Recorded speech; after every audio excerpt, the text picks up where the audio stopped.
Bago tayo mag-umpisa mga chong, pag-like muna na tong video dahil malaking tulong na iyan sa ating munting channel. Wala itong ang scoring machine ng Terra Firma Jeep, walang iba kundi si Wami Chongson ay pumukol nga ng isang matinding tres kagabi kontra Blackwater Bossing na nagpanalo sa kupunan, pero hindi nga ito makapaniwala ng tres niya ay nagpanalo sa kanyang kupunan. Well, ayon pa kay Wami Chongson, nakakala niya na magse-sense overtime period ang kanyang tres, pero nagtataka siya kung bakit lumalapit at nagse-celebrate ang kanyang mga ka-teammates. Kaya nalaman na lang niya tuloy na panalo na pala ang Terra Firma Jeep.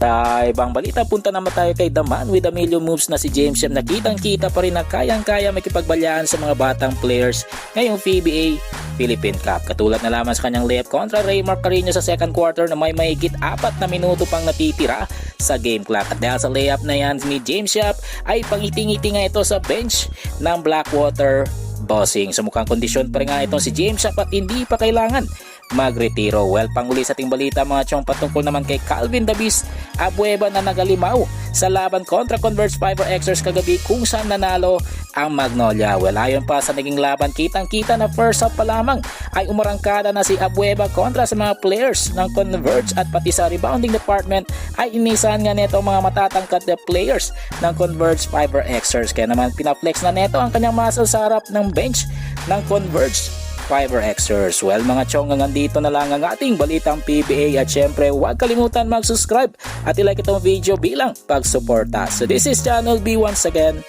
I'm out.